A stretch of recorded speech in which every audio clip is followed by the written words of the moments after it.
Mga ka-sports, napakalaking tanong ngayon ng mga fans patungkol sa isang Gilas women player na akala nilang naturalized player na. Walang iba si Elizabeth Mens. Bakit wala siya sa Gilas women pool para this year? Sa kabila ng kanyang impressive performance at pagiging isa sa pinaka-promising na Phil-Am players na pwedeng makatulong sa national team, hindi pa rin natin siya nakikita sa official lineup ng Gilas Pilipinas Women. Pero may mga dahilan kung bakit, at sa video nito pag-uusapan natin bakit wala si Beth Means sa Gilas pool at ano ang status ng kanyang naturalization at bakit napakalaga ng piraso niya kung sakaling makalaro siya laban sa powerhouse team tulad ng France Women National Basketball Team sa FIBA Women's Basketball World Cup 2026 qualifiers. Kung trip mo po ang ganitong content, pa-iwan ng follow at pa-subscribe na din. Tara po, simulan na natin.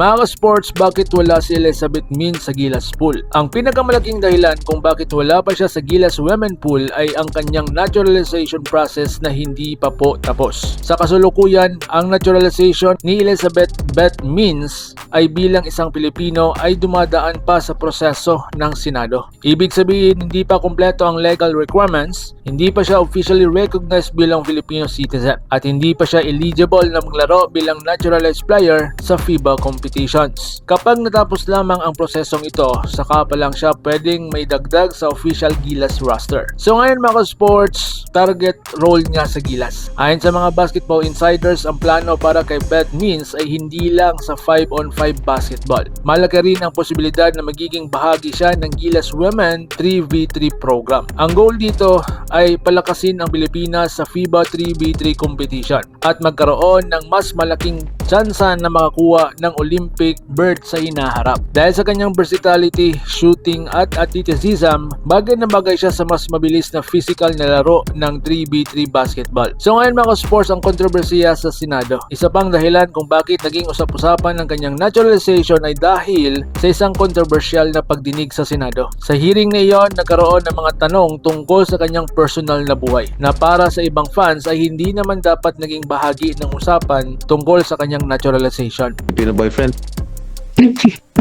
No? Not yet po.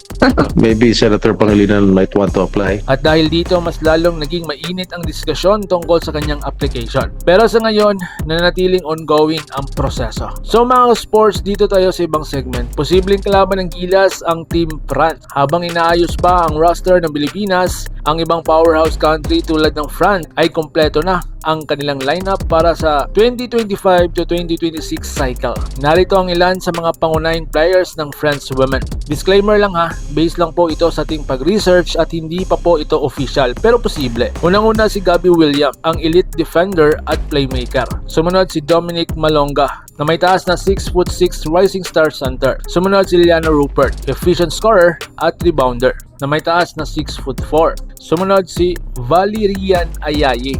Correct me if I'm wrong mga ka-sports ha. Isang veteran forward na may taas na 6-footer. Sumunod si Marin Fatox, isang primary point guard na may taas na 5'9". Sumunod si Lila Lacan, isang versatile wing na may taas na 5'11". Sumunod si Janelle Salaon, isang impact scorer na may taas na 6'2". Next is si Maimuna Torre, isang offensive wing na may taas na 5'11". Sumunod si Tima Puya, isang backcourt depth na may taas na 5'9". Sumunod si Maydiva Jaladi Tabdi, isang frontcourt rotation na may taas na 6'2". Sumunod si Romain Bernice, isang floor general na may taas na 5'6". And sumunod si Miriam Dicondade, isang defensive specialist na may taas na 6'1".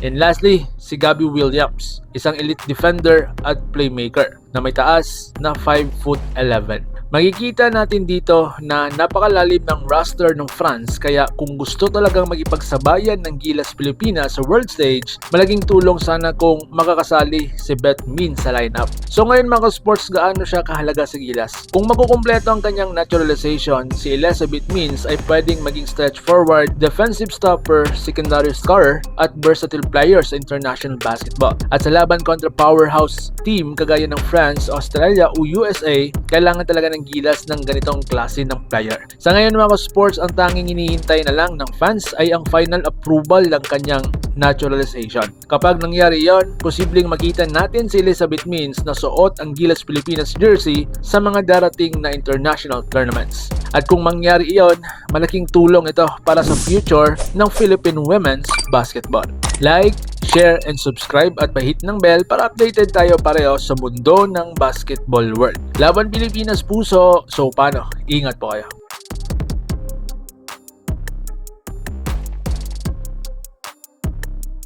Mga ka-sports, kung hilig ninyong bumili ng mga Gilas jersey, Gilas accessories at mga gamit na pang basketball habang nanonood po kayo sa aking mga videos, kindly check this basket on this lower part ng ating video at magpa-pop up yung ating mga items sa gilid. Mga legit po yung mga items dyan and see to it po na makabili po kayo ahead of time kasi meron po yung mga discounts and mga promos depende po sa seller. And also, kunting suporta din as a content creator po. Salamat!